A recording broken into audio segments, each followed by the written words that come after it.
आज ही डाउनलोड करें और अपने पसंदीदा शोज का आनंद लें।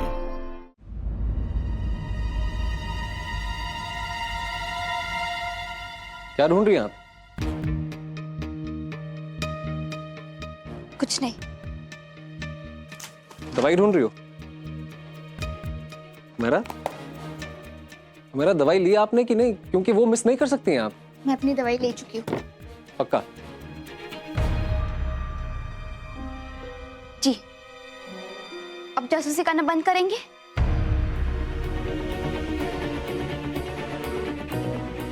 जाइए यहाँ से।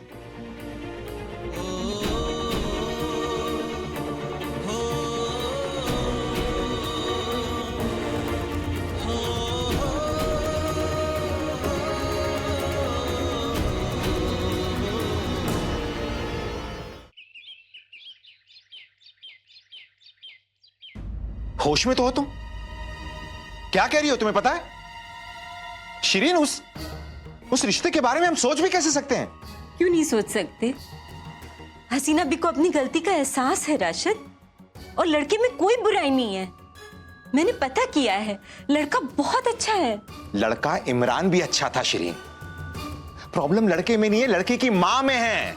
समझो इस बात को। और मैं नहीं चाहता कि मुझे या निखत को दोबारा उस हसीना बी को बर्दाश्त करना पड़े। ये नहीं हो सकता। That's it. ऐसा सिर्फ आप सोचते हैं, करने वाले तो कर रहे हैं रिश्ता हसीना के साथ। क्यों? दिलशाद ने नहीं किया रिश्ता हसीना के साथ? उन्हें तो आपने नहीं रोका? या ये समझूं कि आपको सिर्फ नजमा की शादी की फिक्र है? Shirin bus stop it. अपनी बकवास बंद करो। क्या है प्रॉब्लम? क्या है तुम्हारी? हो क्या गया है तुम्हें? आपको क्या हुआ है? सच सुन के इस तरह तिलमिला क्यों जाते हैं आप? क्योंकि सच ये है कि दिलशाद हमारी खुशियों पे नजरें लगाए बैठी हैं। निखत का रिश्ता टूटा नहीं कि नजमा का रिश्ता जोड़ दिया इमरान से? शिरीन, इमरान और नजमा पहले से एक दूसरे को पसंद करते हैं। तो पहले क्यों नहीं किया रिश्ता? अब किया, मेरी बेटी का रिश्ता टूटने के बाद। इस बारे में अब और कोई बहस नहीं करना चाहता मैं तुमसे। तुम्हें जो सही लगता है तुम करो। हाँ तो करूंगी। वैसे भी आपको क्या फर्क पड़ता है? आपको तो नजमा की फिक्र है। यहां निखत की उम्र बढ़ रही है, खुदा जाने उसे कैसा लड़का मिलेगा, कोई अच्छा लड़का मिलेगा भी या नहीं, लेकिन आपको कोई फिक्र नहीं है।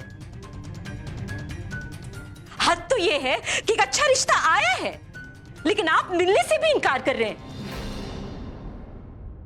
मान जाइए ना राशिद, प्लीज मान जाइए। क्या आप नहीं जानते एक लड़की का रिश्ता टूटने के बाद उसके साथ क्या होता है?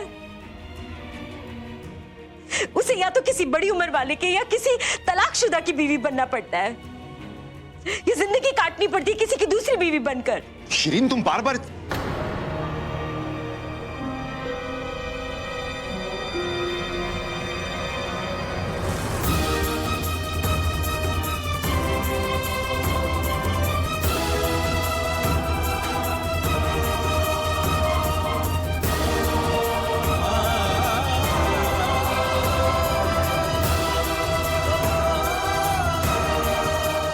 निखत,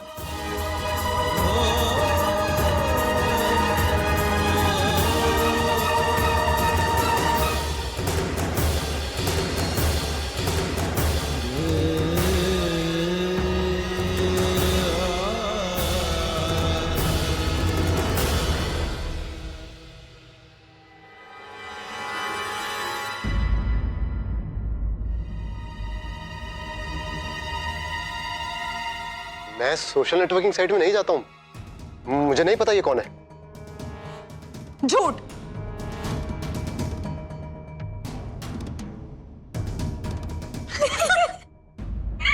इमरान, तुम तो ऐसे नर्वस हो गए जैसे तुमने सच में कुछ किया है।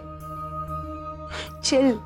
जरा तो बस सोची थी कि कौन इतने सारे मैसेजेस कर रहा है। मैंने उनको कहा भी कि ये स्पैम होगा, बट सीरियसली आजकल तो कोई कुछ भी भेजता है। एग्जैक्टली। कितनी अजीबोगरीब सी फोटोग्राफ्स हैं, और भेजने वाले का नाम उससे भी अजीब, टी। मतलब उसके पेरेंट्स क्या कहते होंगे? नजमा, टी बेटा उठो और उठ के नहा लो, खाना खा लो। उसके फ्रेंड्स बोलते होंगे हैप्पी बर्थडे टी। क्या बात है जानू, हमारी याद आ रही थी। मुझे नहीं पता। हाँ लेकिन तुम्हारी फ्रेंड लिस्ट में कोई तो होगा जो तुम्हें ये सब भेज रहा है। मैं किसी टी को नहीं जानता। I mean, मेरी फ्रेंड लिस्ट में टी नाम को कोई भी नहीं है। इट्स ओके, चल। मैं सिर्फ इतना कह रही हूँ कि अगर कोई है तो प्लीज उसे मना कर दो कि इस तरह की अजीबोगरीब फोटोग्राफ्स और कमेंट्स मत किया करे। मैं अभी ये मैसेजेस डिलीट करता हूँ। पता नहीं कौन ये वाहियात मैसेज भेजता रहता है। आप लोग गए नहीं अभी तक? बस भाईजान, हम लोग जा ही रहे थे।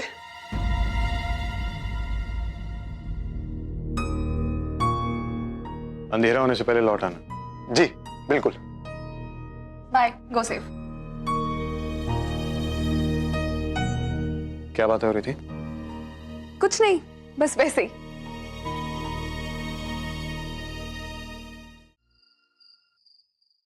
आप फिर यहां आ गई? देखिए, मेहमानों के साथ बदसलूकी करना मेरी तहजीब नहीं है, लेकिन आप मजबूर कर रही हैं मुझे। मैं आपसे पहले कह चुका हूं कि अपनी बेटी का निकाह आपके यहां करने में मेरी कोई दिलचस्पी नहीं है। देखिए, मैं यहाँ अपनी मर्जी से नहीं आई हूँ। हमें यहाँ शरीन ने बुलाया है।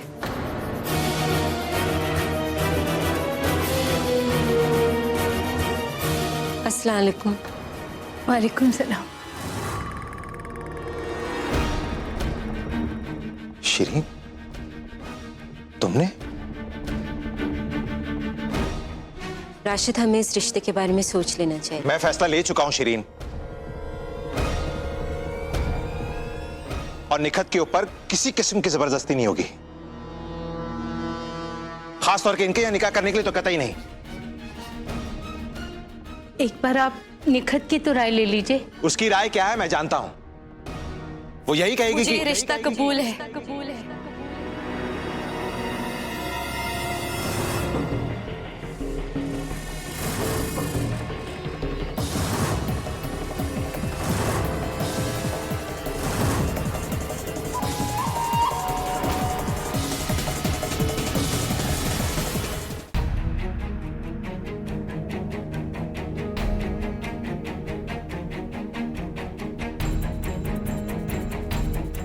निखत, ये तुम? अब्बू, आपने बिल्कुल सही सुना है।